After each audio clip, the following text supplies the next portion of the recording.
Salve, salve, ouvintes e ouvintes do podcast do lado esquerdo do muro, do Conexão Israel. Estamos de volta, mais uma semana. Eu, Marcos Gorenstein e João Miragaia. Fala, João. Fala, Marquinhos. Fala, pessoal. Como é que vocês estão aí? Tudo bem, tudo tranquilo. Episódio número 69, caminhando aí na nossa... Eu não queria falar caminhada, mas eu vou falar, porque faltou a palavra. Então, caminhando na nossa caminhada rumo ao episódio 100. Ainda falta, mas a gente chega. Semaninha fria em Israel, né não, cara? Essa semana choveu bastante. Teve ali no início da semana bastante chuva, depois parou ontem, começou a afogar, né? Que a gente chama a pausa aí na chuva.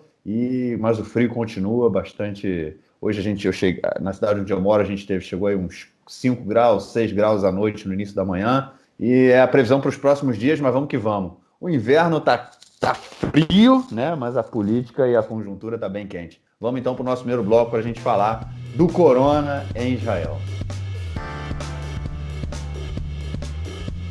É isso aí, mais de um ano ainda não, mas quase um ano falando de corona, né? A gente está no final de janeiro de 2021, mas parece que agora finalmente a gente tem aí mais uma luz no fim do túnel, né? Porque a gente vai andando de túnel em túnel e vai sempre vendo a luz, né?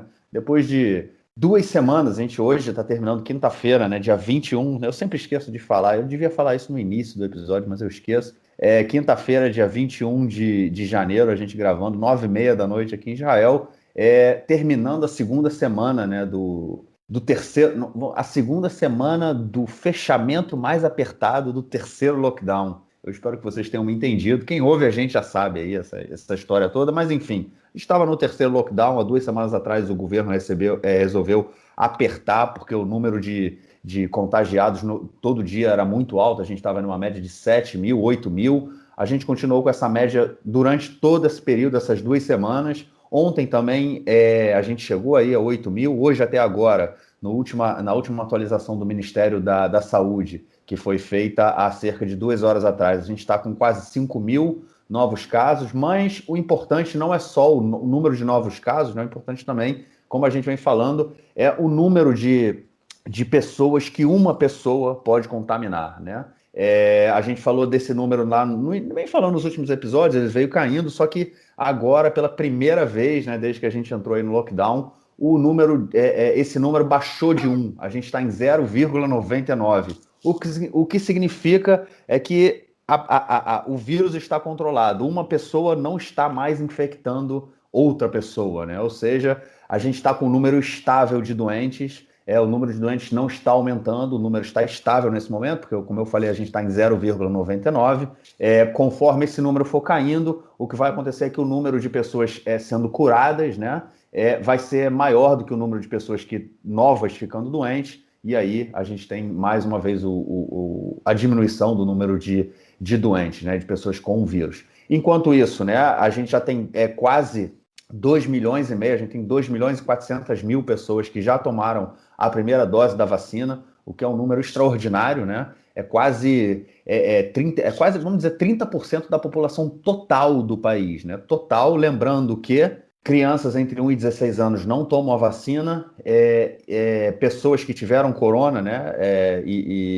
Enfim, também não tomam a vacina, e são mais de 500 mil de pessoas. Então a gente tem aí um número muito avançado de pessoas que tomou a primeira dose, já tem mais de 800 mil pessoas que já tomaram a segunda dose, o que é muito positivo também, né? E em função desses dados todos aí, a gente vê já se fala, né, no fim do terceiro lockdown, que foi prorrogado por mais uma semana. Era para a gente sair dele hoje, a gente não vai sair, a gente vai ficar até o outro domingo, né? Daqui a 10 dias a gente está terminando esse segundo lockdown, e o governo já fala, inclusive, em abrir, né? Na verdade, o Bibi falou que ele quer abrir aí, voltar às atividades culturais como teatro, cinema e shows, né? O que é meio contraditório em relação a tudo que está acontecendo. E também, né, o que chamou a atenção essa semana foi a situação, mais uma vez, com os ultra-ortodoxos, que depois de 2 semanas, menos de 2 semanas, eles voltaram a desrespeitar, né, as ordens, as decisões do Ministério e do governo de fechar as instituições de ensino, e abriram, e não todos, mais uma vez, setores dentro dos ultra-ortodoxos abriram novamente as suas instituições de ensino e, de uma certa forma, o governo, né, não tem força, né, nem vontade política para frear isso, e é esse o quadro que a gente tem agora. O número de vacinados muito alto, o número de pessoas sendo contaminadas diminuindo bastante, o que é extremamente positivo, o Bibi com medidas populistas e os setores ultra-ortodoxos como fizeram ao longo desse ano todo, né? Como é que vou falar, cagando e andando na cabeça do governo e da população. E aí, João, como é que anda essa conjuntura coronária aqui em Israel, cara? Você deu aí os números que a gente está tendo agora, alguns deles positivos, outros negativos, né? A gente estava batendo recordes de contaminação diários, efeito da mutação, com certeza, efeito também do desrespeito ao lockdown, né? A população, de uma maneira geral, não está seguindo a risca, como foi o primeiro, principalmente, mas, em especial, a população ultra-ortodoxa, ela não está seguindo, grande parte da população ortodoxa não está seguindo nada, né? Os institutos educacionais continuam abertos, a gente comentou na edição passada do podcast, na edição retrasada, que o Netanyahu foi pedir permissão, o Netanyahu e o prefeito de Jerusalém, Moshe Leon, foram pedir permissão para o Rabino Kanievski, que é o rabino mais importante da corrente lituana do judaísmo, como se ele fosse uma autoridade do Estado para tomar decisões sobre, com soberania maior que o próprio Ministério da Saúde, decisões sobre saúde, se podem fechar ou não os institutos educacionais por causa da contaminação, não só da saúde, né? Ministério da Saúde e da Educação também, que mostra como o governo está totalmente subordinado aos interesses de uma parcela da população, né, de uma categoria da população, e não aos interesses da maioria da população, e principalmente não segue, tem que fazer acordos com grupos obscurantistas para que as orientações da ciência possam prevalecer. A gente não está falando nem de política normal, a gente não está falando de disputa de interesses entre ministérios, a gente está falando de descumprimento da regra de uma decisão que já foi tomada, né? E agora, hoje mesmo, né, dia 21 de janeiro, agora quinta-feira, saiu uma reportagem no canal 12 de televisão sobre denúncias feitas à polícia de institutos de educação ultra-ortodoxos, tanto escolas como yeshivot, né, academias rabínicas, que estão funcionando regularmente, como se nada tivesse acontecendo, e a polícia, em raras situações, mandou alguém. Quando mandou alguém foi depois de muito tempo, né? E quando os repórteres continuaram insistindo, depois de falar a primeira vez e vendo que nada acontecia com a polícia, tinha uma resposta padrão que a polícia dava, que a gente averigou e viu que esse é um instituto de educação especial. Instituto de educação especial, para pessoas com necessidades especiais, eles seguem abertos durante o lockdown. Então, essa era uma resposta padrão, só que ela tem um problema. Ela era mentirosa, né? Esses institutos que estavam abertos, eles eram todos, não em sua maioria, na verdade tinha um caso que realmente era Instituto de Educação Especial, de todos os que eles mostraram nessa reportagem, que eram 5, 6, quase todos, com exceção de um, eram yeshivot ou escolas normais, né, que não deveriam estar funcionando, que estão submetidos aos mesmos regulamentos que todos os outros institutos de educação do país, seculares, árabes, ortodoxos, né? Só os ultra-ortodoxos que estão desrespeitando essa regulamentação. E a polícia multou um desses lugares, que a segunda reportagem mostrou, e ficou por isso mesmo. E a reportagem também mostrou o número de multas que essa escola, que os institutos, na verdade, institutos de uma maneira geral, não só de educação, receberam desde o início do lockdown, e os árabes, por exemplo, receberam 4 vezes mais multas que os ultra-ortodoxos, né, sendo mais ou menos o dobro da população, e os seculares, de uma maneira geral, seculares / ortodoxos, receberam 2 vezes mais multa do que a população ultra-ortodoxa. Só que a gente está vendo, né, não é segredo para ninguém, todo dia noticiado, que as únicas instituições que estão, rompendo com a regra são as ultra-ortodoxas. E o governo, pelo jeito, né, aparentemente, uma vez que essa resposta é sistemática e padrão, está instruindo, de alguma maneira, a polícia, a fazer vista grossa e a enganar o cidadão que reclama, né, que exige, né, que vive perto dessas escolas, que não quer contaminação próxima à sua casa. Então, aparentemente, é uma orientação que vem de cima, né? Não é uma vontade da polícia, ou talvez seja, mas é uma situação muito problemática, que devia ser investigada, na minha opinião, pelo Marras, né, que é o setor da polícia que investiga a ação da própria polícia, e talvez por outros departamentos de justiça, se o caso for do governo, do Ministério da Segurança Pública. É uma vergonha absurda uma situação dessa, né, que o governo joga contra ele mesmo, joga contra suas próprias determinações, desencoraja o resto da população a respeitar o lockdown, porque você sabe que tem uma parcela que não está respeitando e o governo passa o pano para esse desrespeito. Na verdade, é um balde de água fria para os que respeitam, né, é um desestímulo para que as pessoas respeitem o lockdown.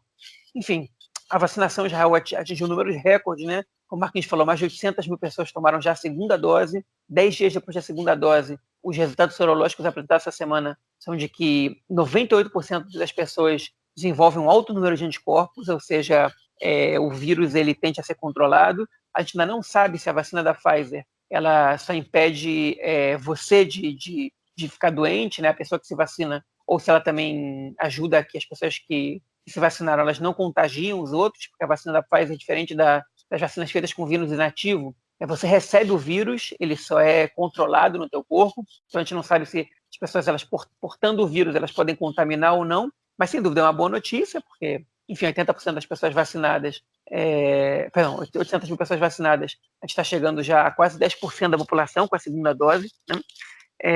Enfim, e é isso, né, Netanyahu, como você disse, quer abrir já os institutos de cultura, o Ministério da Saúde, extraoficialmente, né, várias pessoas disseram em off para jornalistas, enfim, caíram em cima dessa declaração do Netanyahu, é muito cedo, obviamente, a gente teve hoje quase 9 mil, 8 mil e tantos doentes, né, novos contaminados, ainda tem quase 1.200 pessoas como doentes graves nos hospitais, que é um número altíssimo para o sistema de saúde israelense, né, sobrecarrega o sistema de saúde, enfim, e é uma situação que ainda exige que a gente tome muitos cuidados. Por outro lado, o Ministério da Saúde, e aí o lado técnico, decretou que o fim do lockdown vai ser o dia 31 de janeiro mesmo, né, sem esperar ver quais vão ser os números, foi decretado. Isso é o que vai ser, ponto final. Até lá se espera que o número de contaminados diminua muito, também por causa da vacina, também por causa do próprio lockdown.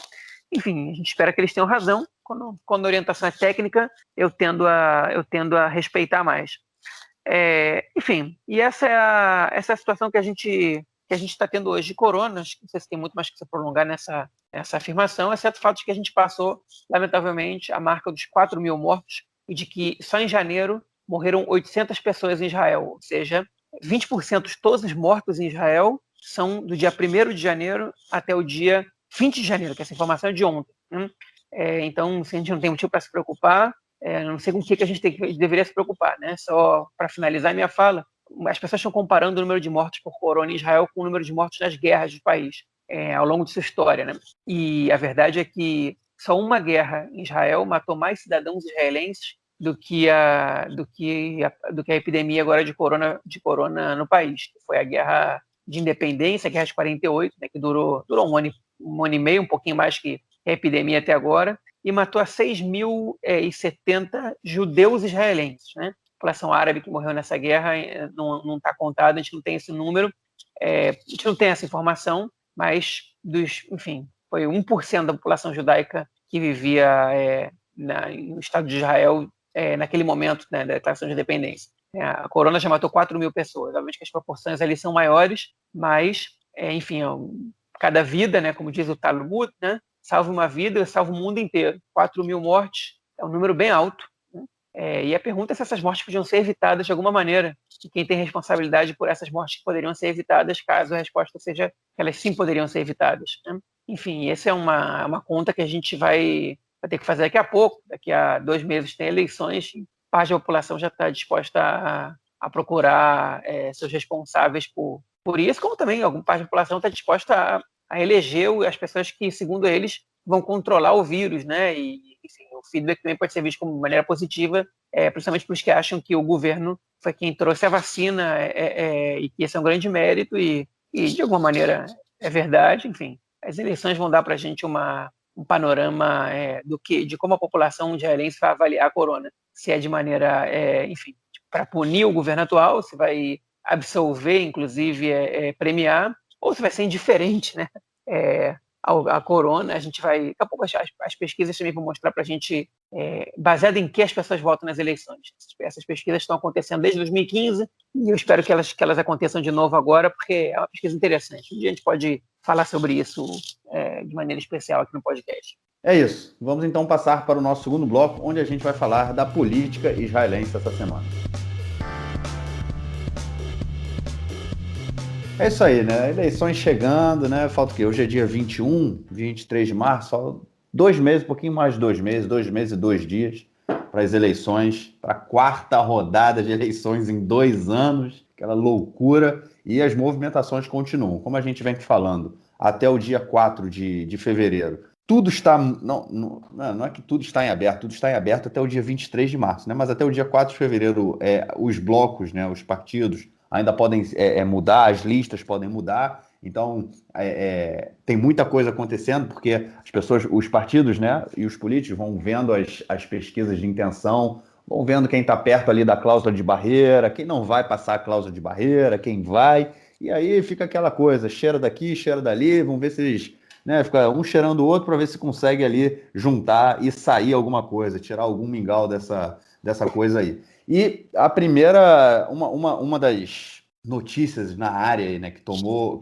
conta, agora a gente falando mais do campo da direita, foi ligado ao partido Yamina, né, do Naftali Bennett. Na verdade, são 2 notícias, uma a gente já comentou na semana passada, que foi a saída do Smotrich, né? Essa semana ele oficializou a saída do partido Yamina. Ele agora vai concorrer até o momento, né, sozinho, mas muita coisa pode mudar. Mas teve também a entrada no partido Yamina do Abir Kara. Quem é o Abir Kara? O Abir Kara é um trabalhador autônomo que desde a crise do início da crise do corona e de tudo que aconteceu com os autônomos, né, que a gente veio comentando aí, ele organizou um movimento e agora ele foi chamado, né? Não foi agora ele foi chamado, enfim, agora ele oficializou a entrada dele para o partido do Bennett, né? Ele criou um movimento, o movimento dele foi chamado Eu Sou Schulman, e eles inclusive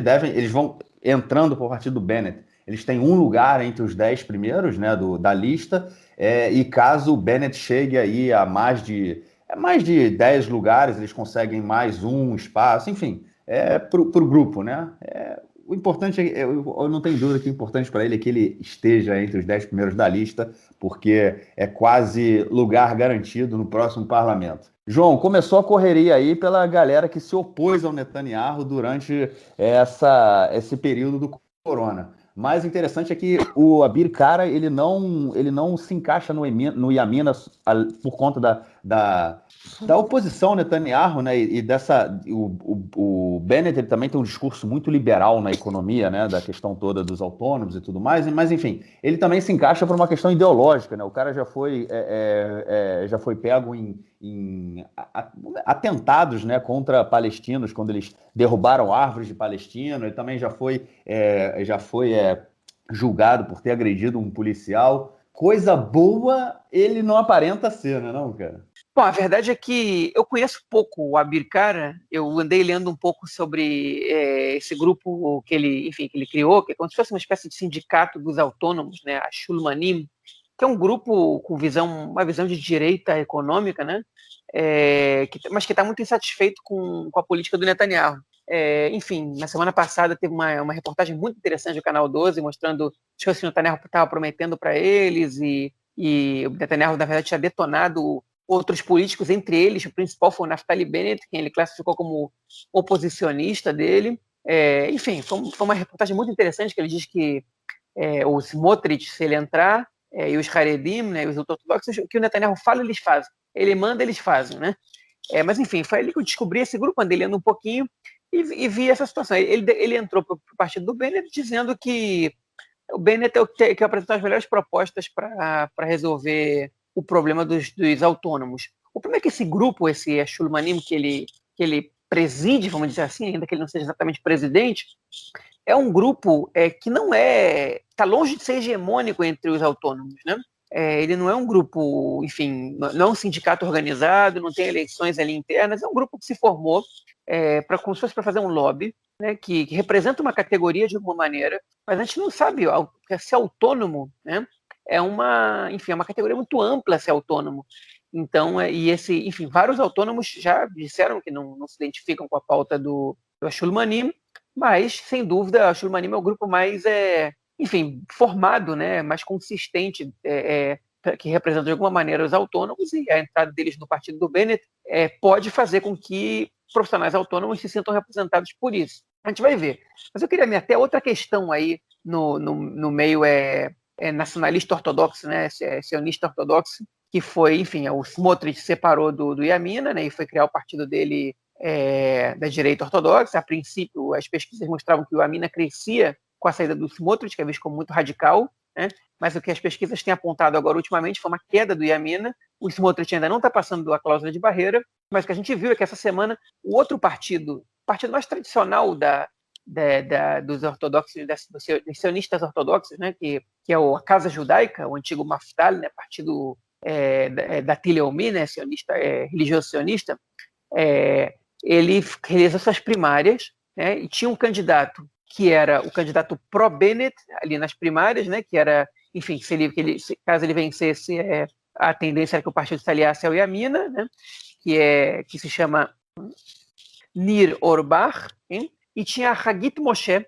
que era a candidata pró-Netanyahu, né, que é a candidata que provavelmente, enfim, vai levar o partido, ela ganhou as primárias, que vai levar o partido, enfim, a um caminho que tende a fazer parte do governo que vem e a não se aliar ao Yamina do Bennett, né? E, enfim, muitos acreditam que essa vitória dela aproxime a Casa Judaica do partido do Smotrich e que eles concorram em conjunto, o que aumenta um pouco a chance deles passarem a cláusula de barreira e favorece Netanyahu, porque o Bennett, ninguém sabe se ele vai entrar no governo Netanyahu ou não. E o Smotrich e a Casa Judaica, a tendência é que sim, né? E, enfim, eles não negam, não dizem que querem governar o país, eles sabem que eles são um partido de suporte, que eles estão para defender interesses de uma categoria, e o Netanyahu representa a direita, também não quer dizer que eles não entrariam com outro governo, mas um governo que tem partidos de centro, né, e talvez até de centro-esquerda, é um governo que é um pouco mais problemático receber pessoas como o Smotrich. A campanha de muitos partidos políticos nas eleições passadas e nas atuais, ela é anti-gente como o Smotrich, anti-radicalismo desse nível, então a tendência é que eles sejam base de apoio só do Netanyahu, né? E isso enfraquece o Bennett de alguma maneira, porque, enfim, as pesquisas antes apontavam que ele crescia sem o Smotrich, mas agora já não, ele está começando a cair nas pesquisas, enfim, e no final das contas ele vai acabar perdendo parte desses eleitores do público sionista ortodoxo, né? E isso diminui um pouco o seu potencial de brigar ali para ser a segunda força, ou pelo menos uma terceira força colada na segunda, que lhe poderia dar a chance de formar de ser primeiro-ministro, numa espécie de rotação e tal. Isso numa semana que o Lieberman deu uma declaração, o Lieberman do partido Israel Nossa Casa Judaica e Israel Nossa Casa, são dois partidos diferentes. Enfim, o Lieberman deu uma declaração essa semana dizendo que está se formando aí um bloco entre os 4 partidos, né, que é o partido Tikva Hadashah do Gideon Sa'ar, a Nova Esperança, né? É o partido dele, Israel Nossa Casa, o partido do Bennett e Yamina, e o partido do Yair Lapid e Yesh Atid, uma aliança entre esses 4 partidos, para formar um bloco através do qual eles não sentariam com Netanyahu e só sentariam todos juntos. Ou seja, quer negociar com a gente tem que ser nós 4. Não quer, então não é com ninguém. Enfim, eu acho difícil esse bloco sair dessa maneira, porque esse bloco ele impediria, por exemplo, que o Gideon Sa'ar pudesse negociar com os ultra-ortodoxos, uma vez que o Lieberman ele elimina a possibilidade de sentar com os ultra-ortodoxos numa coalizão. Né? Esse é só um dos exemplos, mas esse mini bloco, pelo menos esse protótipo de bloco, ele já teve alguns efeitos práticos, como, por exemplo, o Israel Beiteinu e o Yesh Atid já assinaram um acordo de preferência, que é um acordo que os partidos assinam para onde vai os votos que sobram, né? Na lista, o percentual de votos que sobram, ele vai para o maior partido. Então, o Yesh Atid assinou com o Israel Nossa Casa e o Yamina assinou com o Nova Esperança. Né? Eles deixaram o Likud isolado nessa brincadeira. Agora, esse partido do Smotrich, pode ser que ele assine com o Likud esse acordo e possibilite ao Netanyahu ter um partido para poder pegar os votos que sobram. Mas essa aliança que esses 4 partidos fizeram, 2-2, mostra um pouco como o Netanyahu está isolado por um lado e como eles estão juntos por outro lado, né? Juntos, pelo menos, tentando mostrar para a população a imagem de que nós não estamos com o Likud, né? Que vale principalmente para o Bennett e para o Guidon Saar, porque existe alguma dúvida, paira alguma dúvida, se eles pode ser que formem governo com o Likud ou não, principalmente em relação ao Bennett. Então, o que o Bennett fez? Assinou um acordo com o Guidon Saar e mostrou o seguinte, olha só, não é que eu me rendi ao Guidon Saar, mas eu prefiro assinar com ele que com o Netanyahu. Enfim, pode ser que exista um protótipo de bloco aí, né? Pode ser que o Lieberman esteja fazendo essa declaração só para tentar aparecer como um elemento conciliador entre essas forças, né? Que a ele interessa, porque isso pode render para ele mais votos. Mas, enfim, tá aí uma novidade política. Hein?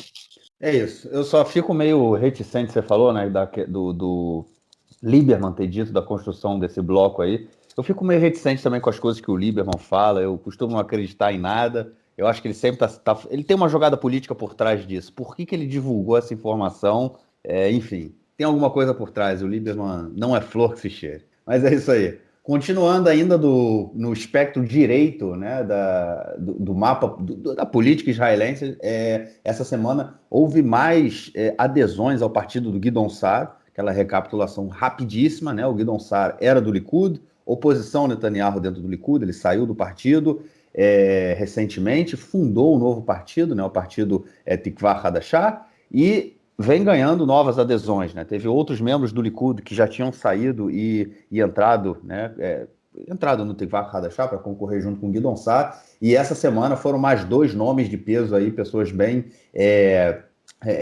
influentes, né? E com como é que chama? Pessoas antigas no Likud, né? Não são pessoas que entraram recentemente. Um deles é o Benny Begin, que é o filho, né, do ex-primeiro-ministro Menachem Begin, que é lá um dos fundadores do Likud, e foi o primeiro primeiro-ministro pelo Likud, né? E então, o filho dele, Benny Begin, que já foi deputado, já foi ministro e é uma pessoa muito respeitada e histórica no Likud, ele sai do partido e se junta, né, ao Guidon Saar. E o outro nome também é o de David Elichiani, que é vamos dizer, o presidente da comissão, né, da Cisjordânia, né? No caso, não posso falar Cisjordânia nesse caso, né?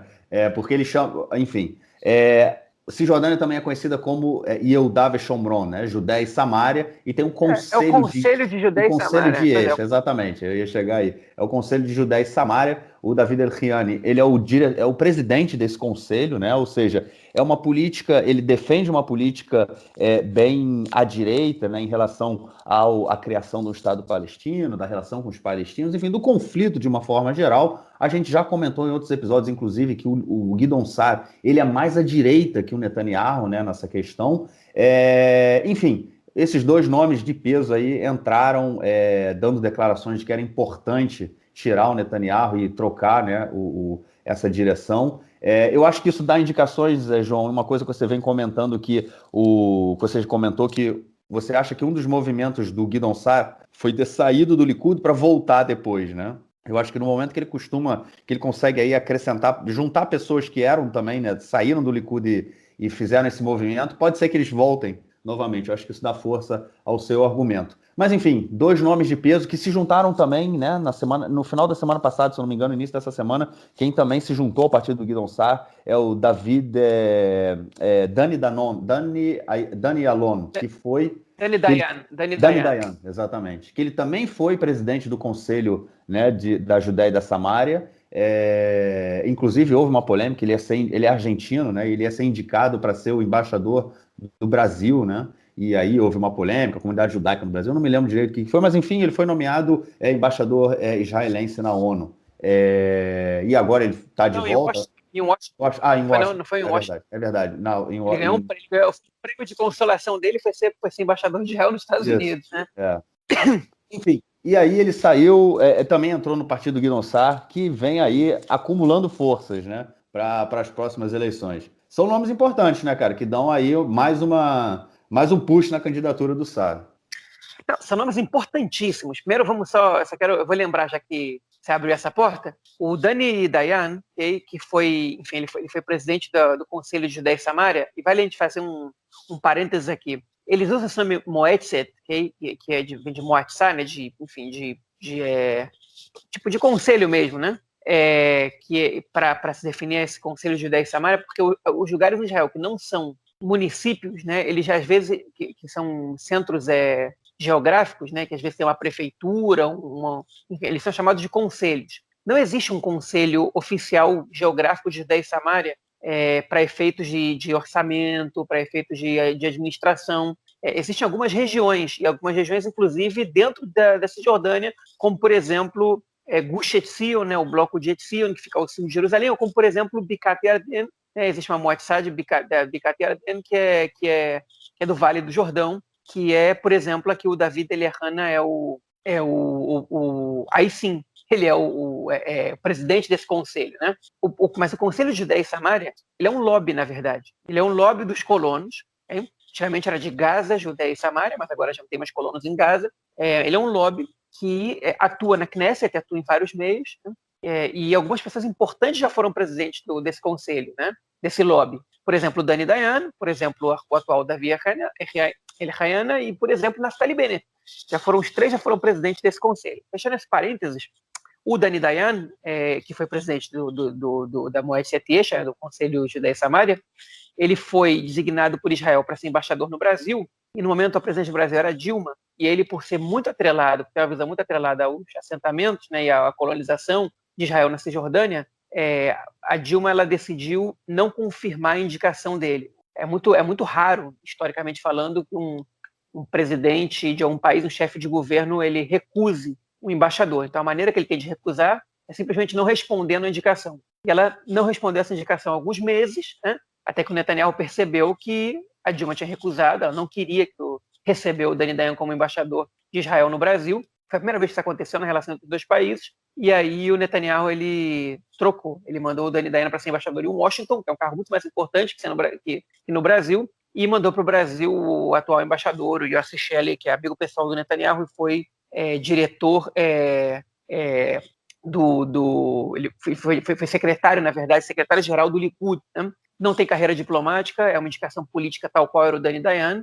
Enfim, e agora a gente está vendo ele aí em todas as fotos com o Bolsonaro, né, fazendo campanha política, inclusive, um embaixador que, enfim, foge um pouco dos padrões de política internacional tradicionais, né? Que é você, enfim, representar o seu país e não se atrelar a governo nenhum, né, que é o normal, porque o Dani Dayan, por exemplo, saberia fazer melhor do que, enfim, não sei se é melhor ou pior, não sei qual é a recomendação que o Netanyahu dá para o embaixador no Brasil, mas enfim, voltando a esse tema, né, voltando agora ao nosso tema, enfim, por que essas indicações são importantes dentro do partido do Gideon Sa'ar?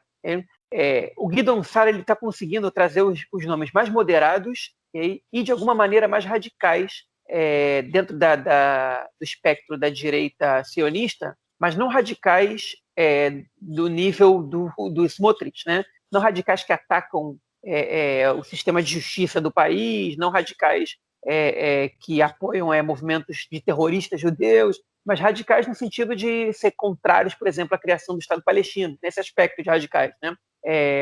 Por exemplo, o Eliahana, que é o atual presidente da Moed Yesha, ele afirmou que ele é contrário ao acordo do século, né, do Donald Trump. Ele foi um dos poucos políticos, enfim, que se disse abertamente contrário a esse acordo, né? O Dani Dayan não disse isso, né? Mas ele há de se imaginar que ele não é a favor do Estado palestino, alguém que foi presidente do Conselho de Judéia e Samária. O Dani Dayan, ele dentro desse meio, ele é visto como mais moderado que os outros. E ele saiu, na verdade, dessa embaixada de Israel nos Estados Unidos, dizendo que o Netanyahu pediu para ele fazer coisas ali, de representar Israel de maneiras que eram impensáveis, foi o que ele colocou, né? Ele disse isso numa entrevista na semana passada, no programa, se não me engano, no programa da Keren Marciano, na Rádio Galei Tzahal, né, que foi na Rádio do Exército. Ele disse, eu não posso dizer o que foi, mas ali eu me dei conta que tem coisas ali que eu não podia aceitar. Eu me demiti, voltei para cá e por isso eu me somei ao partido do Gideon Sa'ar. O Dani Dayan, ele era membro do Casa Judaica, do Partido Ortodoxo Sionista, e agora ele foi com o Gideon Sa'ar. O Eliahana era membro do Likud, apesar dele ser um ortodoxo sionista também, ele foi com o Gideon Sa'ar. E o Benny Begin, ele é visto como um cara moderado dentro do Likud, né? Bem mais moderado que o pai dele, que também não era um grande radical, pelo menos no momento como foi, quando foi primeiro-ministro, antes, obviamente, que fez parte lá do Etzel, né, que foi um grupo, uma milícia judaica lá diante da criação do Estado.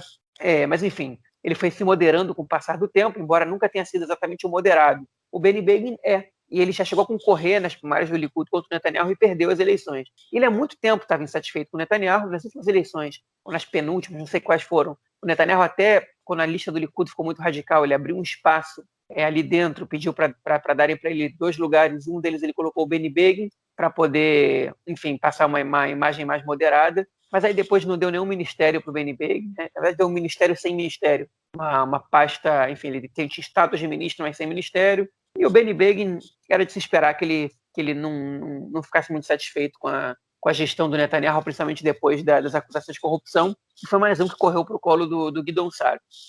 E assim, né, de maneira gradual, mas bastante acelerada, o Guidon Sar vai formando a base dele com pessoas populares, né, com pessoas significativas na sociedade israelense, atuando nos mais diversos âmbitos. Ele ainda não tem o general dele, mas vai ter. Para mim é questão de tempo. Né? E ele vai, enfim, aos poucos ele está conseguindo formar uma base sólida, né? Um Likud dos insatisfeitos com o Likud.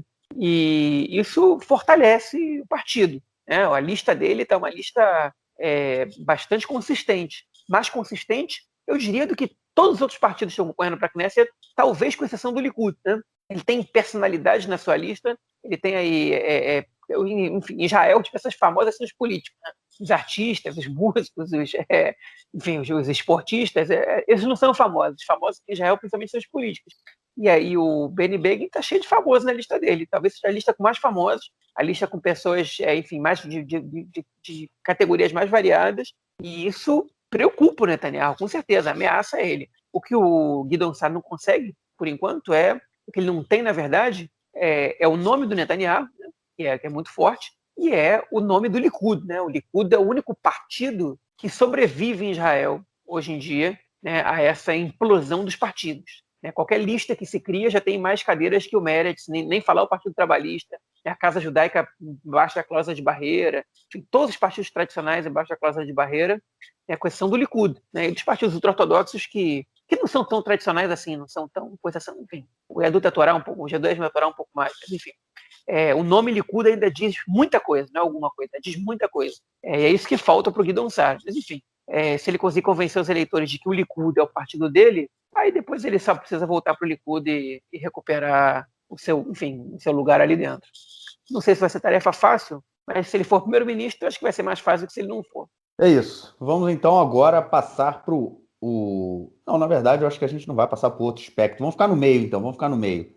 Centro-esquerda ali, porque, enfim, a notícia é meio estranha, então não sei se dá para dizer centro-esquerda ou não. Surgiu o rumor aí que o Ron Huldaí, né, do partido israelim, que se juntou com o ex-ministro da Justiça, qual era o nome dele? Esqueci o nome do ministro da Justiça. Avi Nissenkorn. Eles se juntaram, formaram um novo partido, o partido Os Israelenses, e agora surgiu aí os rumores de que eles estariam se juntando com outro partido, o partido Telem, do Bogi Ya'alon, que na semana passada resolveu se divorciar de vez do Yair Lapid. Enfim, essa dança da cadeira é muito louca, né? E aí por quê? Porque o Bogi Ya'alon já foi do Likud, ele saiu do Likud, fundou e ele também era à direita do Likud, ele tem uma posição bem à direita em relação ao conflito, saiu, fundou o partido dele, foi um pouco por centro junto com o Lapid, agora ele está indo um pouco para a esquerda junto com o Huldaí. Mas a pergunta é, ele está indo para a esquerda com o Huldaí, João, ou o Huldaí está indo para a direita com o Bogi? Sempre que eu vejo esses casos, essas guinadas da direita para a esquerda, eu lembro da Tzipi Livni, né? Que sempre surgiu aquela dúvida, mas ela realmente está virando de esquerda? Realmente está virando de esquerda? E ela realmente virou.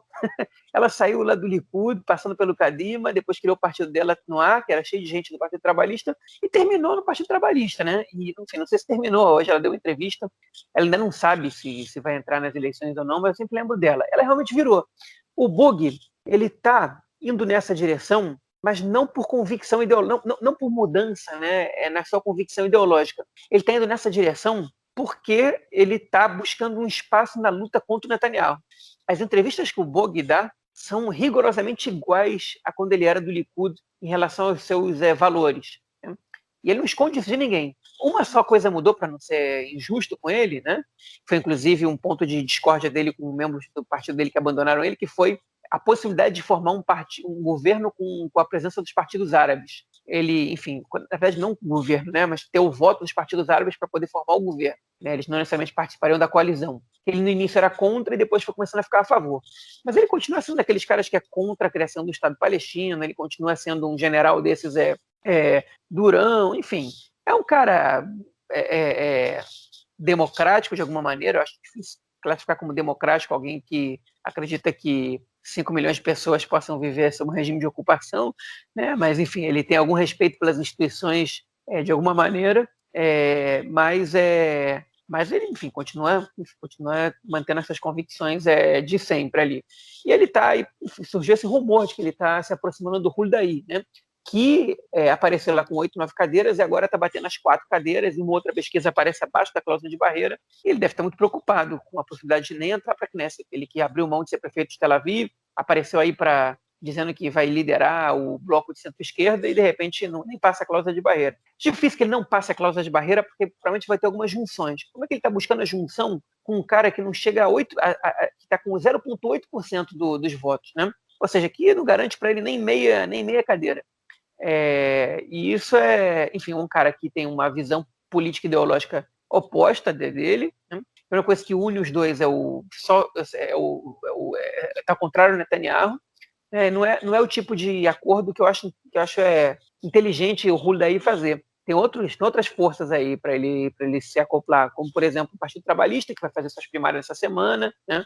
E que está aparecendo lá com 2% dos votos, que já está falando de 2 a 3 cadeiras. Tem o Ofer Shelah, que tem muito poucos votos também, mas ideologicamente ele está mais próximo do Huldaí. Né? Tem o próprio Benny Gantz, que não é nenhum radical de direita, né? Tem muita gente ali que podia se juntar com o Huldaí nesse bloco de centro-esquerda que é preferível ao Bughi Ya'alon. Para mim é um tiro no pé se eles acabam se juntando aí. Então, eu acho que eu não sei se o Huldaí está indo para a direita, não. Eu acho que ele está começando a ficar sem opções e começar a ficar desesperado. Né? Apesar de que o Huldaí disse na semana passada que ele não elimina a possibilidade de formar um governo nem com Bennett nem com Guidon Saar, né? Então, enfim, se ele está virando de direita ou não, eu não sei, mas eu acho que ele é aquela esquerda que a direita gosta, né? E isso, enfim, eu acho que não seria muito inteligente ele dizer que não faria governo com eles dois, mas ele não foi perguntado, ele já saiu dizendo, né? E isso enfim, para mim isso é um problema. O eleitor de esquerda não quer ouvir isso. Mas está acontecendo muita coisa também, né? O Huldaí, o lugar onde ele teoricamente tem mais votos é o centro o centro de votação do Meretz, né? Que é Tel Aviv.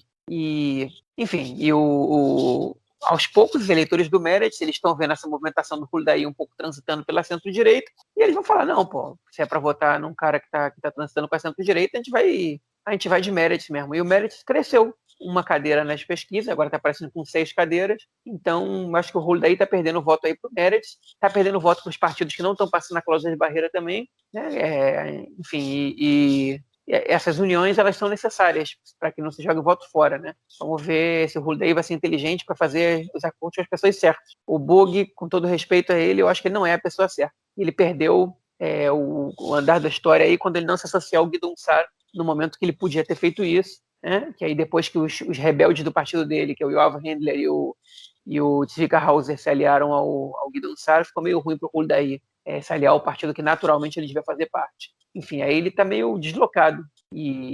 Perdão, não o Huldaí, o Bug. E ele está muito deslocado, não sei se ele vai conseguir ter nenhum destaque aí, não sei nem se ele consegue passar a cláusula de barreira, nem se juntando ao Huldaí. Eu acho que ele vai entrar meio no hall, né? Todos esses 2 anos aí que a gente vem passando de eleições, né? De eleições, sem eleições, com governo, enfim, essa zona aí nesses últimos 2 anos, pelo menos 2 coisas aconteceram, né? Um foi o Benny Gantz, né? Ele perdeu qualquer espaço dentro da política israelense, e o Bughi Ya'alon também, né? Acho que são 2 caras aí que passaram a ser completamente irrelevantes dentro do cenário político aqui no país. Bom, agora sim, vamos lá para saindo da centro-esquerda, indo para centro-esquerda. A gente estava na centro-esquerda direita, agora a gente fica na centro-esquerda. Vamos lá. Avodá. Vamos falar do Partido Avodá. A gente comentou aqui que é o Partido Trabalhista, né? Enfim, para quem não conhece, a gente vem comentando que o partido simplesmente naufragou, né? E todo mundo viu o naufrágio. Teve o caso lá do Avi Gabay, que surgiu como o salvador do partido nas eleições. foi um fracasso. O partido, inclusive, o João comentou da Tsip Livre, né? O Avi Gabay, ele, num gesto super deselegante, ele convocou uma entrevista coletiva ao vivo e ali ele falou que ele dispensava a Tsip Livre, né? Porque eles tinham um bloco que era Mahané Tzioni, né? Que era o Avodá e o partido da Tsip Livre. Ele simplesmente dispensou a Tsip Livre, desfez o bloco ao vivo, sem falar com a Tsip Livre. Foi uma coisa super deselegante. E depois o fracasso do Avodá, né, nas eleições foi muito grande. E aí o Avi Gabay saiu, entrou o Amir Peretz. O Amir Peretz foi o líder, né, participou das primárias, foi o líder do Avodá nas eleições. Entrou para o governo Netanyahu, foi ministro do governo Netanyahu, né, é ministro do governo Netanyahu, e agora ele disse que não vai mais concorrer à direção do partido. E, enfim, o partido naufragou, o partido terminou com 3 deputados, 2 dentro do governo, 1 na oposição, e agora, aparentemente, a gente tem prévias, né, marcadas para decidir quem vai ser o novo líder do partido que criou o Estado de Israel. Mas a pergunta que eu tenho é a seguinte, cara. Vai ter candidato? Vai ter candidato, mas... A gente só não sabe se vai ter gente indo votar, né, cara? Não, o que a gente não sabe, na verdade... Olha só, os 2% eles estão garantindo de maneira constante. O problema é que a cláusula de barreira é 3,25%. Hoje saiu uma reportagem muito legal sobre o naufrágio do partido, com personalidades históricas, né, e principalmente com foco na Merav Michaeli, que é a candidata número 1 do partido, que é a única deputada hoje que está, enfim, que ela decidiu ficar na oposição mesmo que o partido decidiu entrar para o governo, né, que deu para ela um pouco de credibilidade, um pouco não, bastante, eu acho, ainda que ela não tenha muita popularidade, não suficiente para tirar o partido do buraco. Credibilidade ela tem, é uma deputada importante, sempre foi, nos últimos 8 anos, não só com ela, né, com ex-deputados, com ex-membros do partido, ou com alguns membros que já não, enfim, que já são mais velhos e que acompanharam o partido desde a fundação praticamente. Muito interessante a reportagem, né? Mostrando que, enfim, durante essa reportagem eles fizeram uma pergunta, né, que foi assim, cara, aqui em Israel os partidos eles têm um papelzinho na hora que você vota dentro do envelope, né, na hora que você vai votar. E nesse papelzinho você pode escolher de 1 a 3 letras. E o papelzinho do Avodá, desde que era o Mapai, né, o Partido dos Trabalhadores Israelenses, né, que é o partido do Ben-Gurion, são 3 letras que significam a palavra Emet, que é verdade. Né? E uma das coisas que perguntaram para eles foi: vocês acham que nessas próximas eleições esse papelzinho vai estar? Né? O que eles querem dizer? Que se provavelmente o Partido Trabalhista concorrendo nessas eleições, que é o que vai acontecer, eles provavelmente vão se juntar a algum outro partido. Eles não estão passando a cláusula de barreira. Então, se não se juntar, eles podem não passar. E provavelmente eles vão se juntar com um partido menor que eles, maior que eles. Né? E as letras que vão ficar no papelzinho não vão ser as letras que simbolizam o Emet, né? Vão ser outras. Então, pode ser as primeiras eleições na história de Israel que você não vai ter opção de votar nesse papelzinho Emet, né? Que é o partido que mais, enfim, pelo menos é o papelzinho que mais vezes ganhou eleições aqui em Israel na história. E aí perguntaram para essas pessoas, né? E um deles, o Ofer Pines, que é um sujeito interessante, que já foi deputado, que participou da reportagem, ele falou que ele não vai votar no Partido Trabalhista, mas que vai doer um pouco o coração dele, vai ficar um vazio procurar o papelzinho que ele votou nos últimos mais de 30 anos e não achou. Ele não vai achar, né? E uma deputada, uma senhora de 90 e poucos anos disse que, bom, se não tiver, não teve. Vai fazer o quê? O partido acabou. E aí perguntaram para a Merav Michaeli, falou assim, vai ter o papelzinho Emet? E ela falou, meu sonho é que tenha, mas eu não sei em que constelação a gente vai concorrer. Ou seja, a gente sabe que não vai ter. Né? A gente sabe que o Partido Trabalhista vai estar na aba de outro partido. Não tem chance a Merav Michaeli, que é uma pessoa que não é uma grande novidade, aparecer lá e, de repente, disparar nas pesquisas e o Partido Trabalhista conseguir ser quem vai leovil, como dizem em hebraico, quem vai comandar, de alguma maneira, enfim, esse bloco de partidos. Eles vão ser parte integrante, provavelmente, mas uma parte pouco significativa. Né? É um renascimento muito abaixo do que o partido poderia, enfim, qualquer pessoa imaginava que poderia ser, até há 5 anos atrás, eu diria. Mas, enfim, tá aí. O partido vai ter primária dia 24, né? Vamos ver o que vai acontecer, o que vai dar com o partido, historicamente, o maior partido de esquerda da história de Israel, partido que governou o país muitos anos, partido das grandes personalidades, né? E, enfim, a última informação que a gente teve também é que tinham 2 pré-candidatos aí. Na verdade, um deles era pré-candidato mesmo, e o outro só botaram pressão para ele se candidatar e ele nunca aceitou. Os dois disseram essa semana que não vão se candidatar à liderança do partido. Essas pessoas são Itzhak Shmuley, atual ministro do Bem-Estar Social, né? Um parlamentar também importante, mas que queimou muito o filme dele entrando no governo Netanyahu, e o Ehud Barak, que recebeu cartas da direção do partido pedindo para ele se candidatar às primárias. Ele pensou alguns dias e decidiu não. E não vai. Vale lembrar, ele está com 79 anos, né? Já foi primeiro-ministro, já foi chefe das Forças Armadas também, mais condecorado da história, de passagem. Decidiu que não vai se candidatar a líder do partido, que respeita muito a história do partido e que é uma honra para ele receber essa carta, mas que o tempo dele passou e que no momento agora ele apoiar outras lideranças. Enfim, agora vamos ver o que vai acontecer. Vai ter primárias, a Merav Michaeli não ganhou ainda as primárias, mas ela é franca favorita, e depois dessas primárias a gente vai ver o que vai acontecer. Mas coisa grandiosa não vai ser. É isso. Vamos então passar para o nosso próximo bloco para a gente falar de outras notícias aqui de Israel essa semana. Foi liberado hoje, então, pelo Ministério da Segurança Social, né, o Bitur Leumi, Instituto de Segurança Social, não o Ministério, o INSS aqui de Israel, né? Eles liberaram aí o relatório anual da pobreza, né? O relatório já é também relacionado a 2020, o que mostra o impacto do corona na economia israelense. O João me falou antes que ele deu uma aula sobre isso, então eu vou parar por aqui e vou deixar o João continuar. Manda, cara. Não, pois é, esse ano eu, enfim, dei um curso de sociedade israelense no Mahon Madrihihu, né, no Instituto de Líderes para a Diáspora, e preparei uma aula sobre, enfim, uma das minhas aulas foi sobre a economia, né, e os índices sociais de Israel. Então, eu estou com os números dos anos anteriores e eu queria, enfim, dar um panorama pequeno, não vou me alongar muito não. Mas, enfim, Israel, tá, tem um índice de pobreza que é bastante mais alto do que a média da OECD, né? O índice de pobreza da OECD, a média é de mais ou menos 12%, 11,8% era em 2019. Né? O de Israel estava na faixa dos 18% nesse ano. Tá? Era um dos piores índices da OCDE. Né? Para a gente ter uma noção, a Dinamarca, que é o melhor país, tem mais ou menos 5,8% de pobres. Né? Obviamente, os critérios de avaliação eles são próprios de cada país. Os Estados Unidos são o segundo pior depois de Israel nesse ranking. Né? Israel, na verdade, era o país com maior percentual de pobres. Isso não quer dizer que é o país com os piores indicadores sociais, mas é o país com o maior percentual de pobres na sua sociedade, segundo seus próprios critérios de avaliação. Mais, por exemplo, que a Turquia, que o Chile e que o México.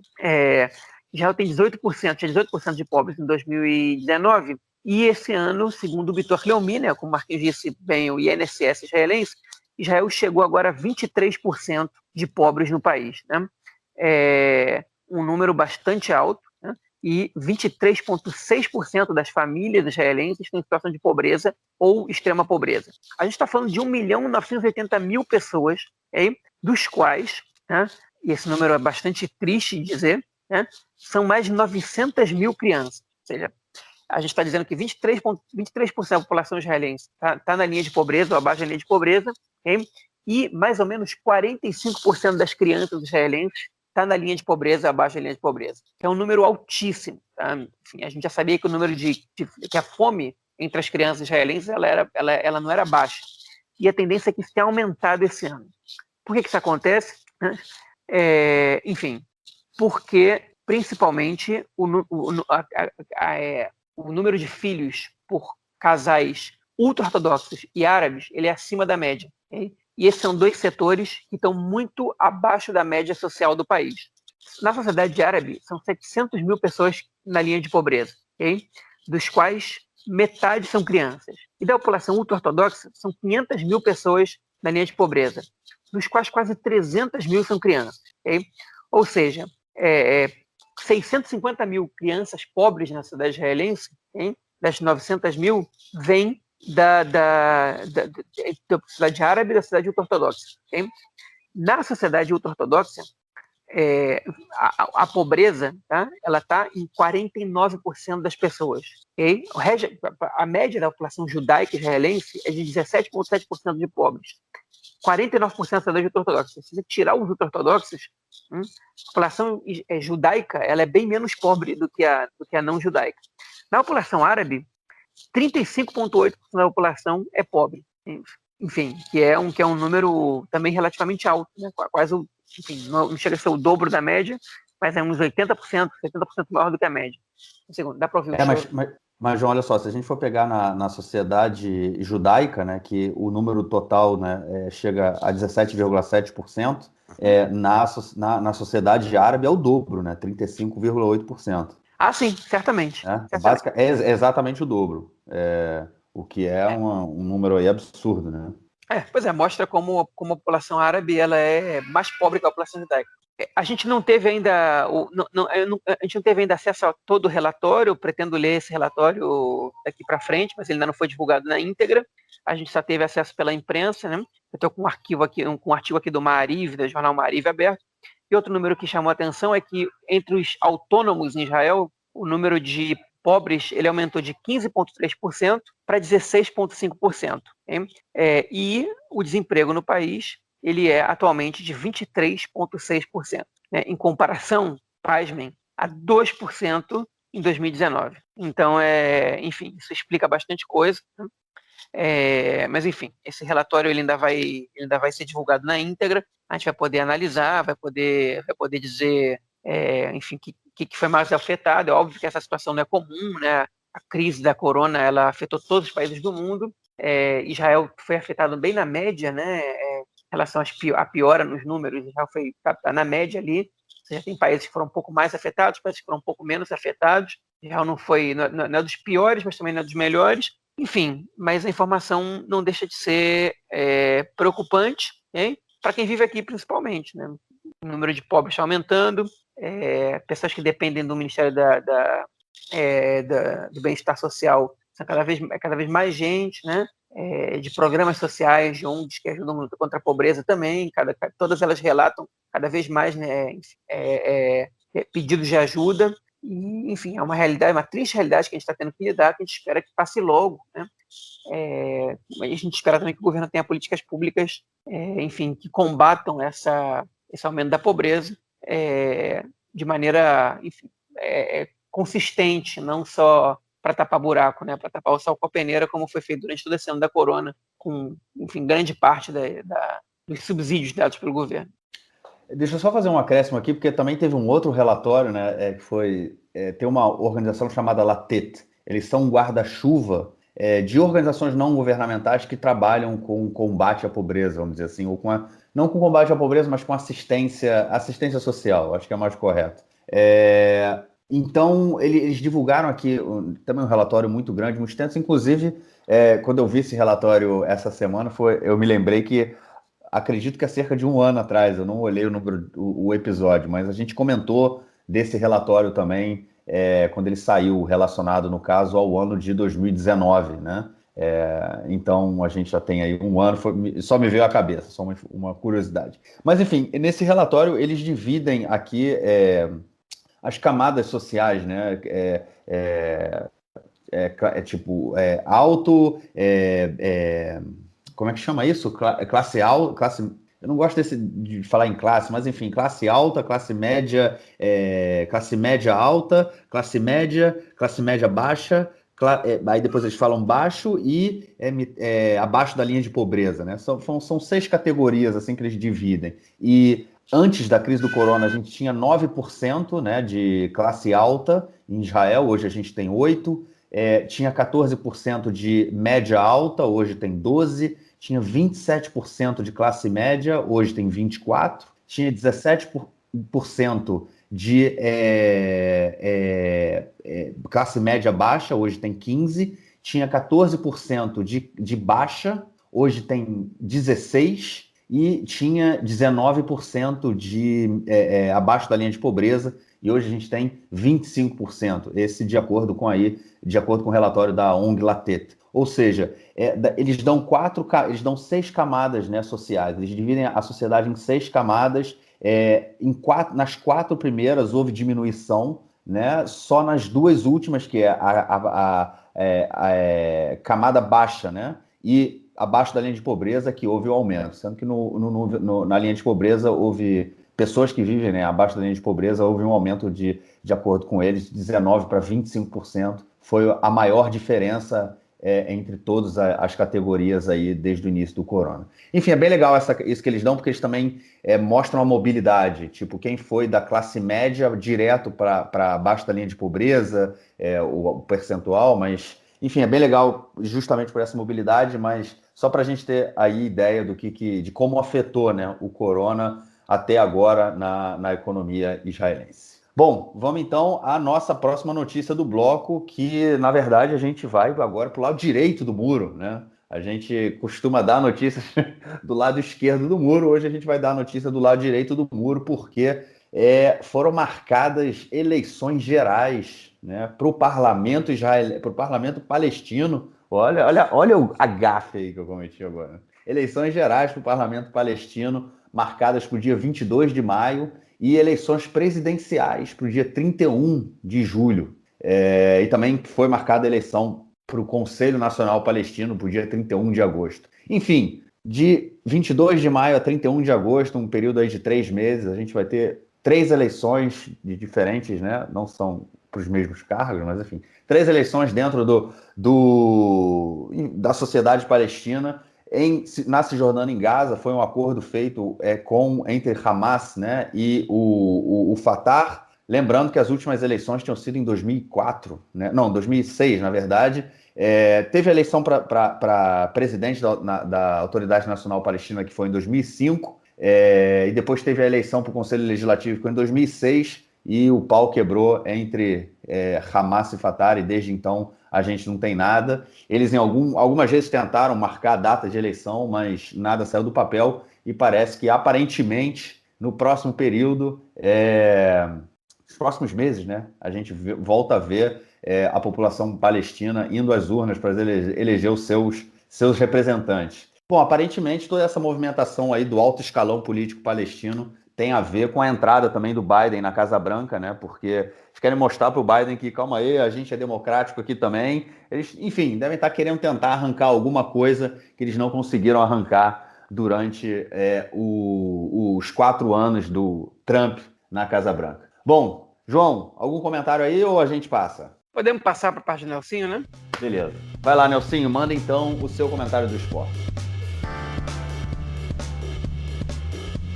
Meu caro Gorenstein, amigos do Conexão Israel, do lado esquerdo do muro, mandar um abraço ao João, que está conferindo o mexe-mexe das eleições israelenses, eleições que ocorrem no dia 23 de março, mas as coligações e os partidos já estão se mexendo e o João acompanhando minuto a minuto por um aplicativo, realmente todas as notícias para trazer a melhor informação para a galera do Conexão Israel. É isso aí.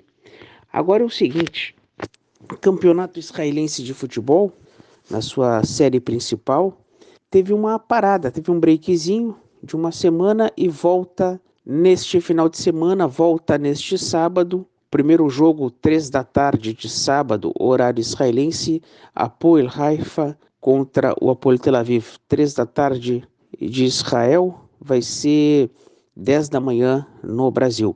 O detalhe é o seguinte, o Hapoel Tel Aviv, tradicional equipe, muitas vezes campeã nacional, o Hapoel Tel Aviv, ele está na lanterna do campeonato, apenas 10 pontos. Lembrando que o Hapoel Tel Aviv, nos últimos anos, teve várias vezes jogando no playoff do rebaixamento, chegou a ser rebaixado em um ano, ganhou com todos os méritos a segunda liga, voltou, mas agora realmente está passando por um momento muito difícil, uma crise técnica, fez uma série de contratações, uma série de mudanças agora nas últimas semanas, nessa semana que houve uma parada, um break. Quem sabe o Hapoel Tel Aviv, que é o lanterna do campeonato com apenas 10 pontos, possa se recuperar. É isso aí, um grande abraço. Valeu, Nelsinho. Obrigadão por essa mensagem e, como sempre, a gente espera na semana que vem.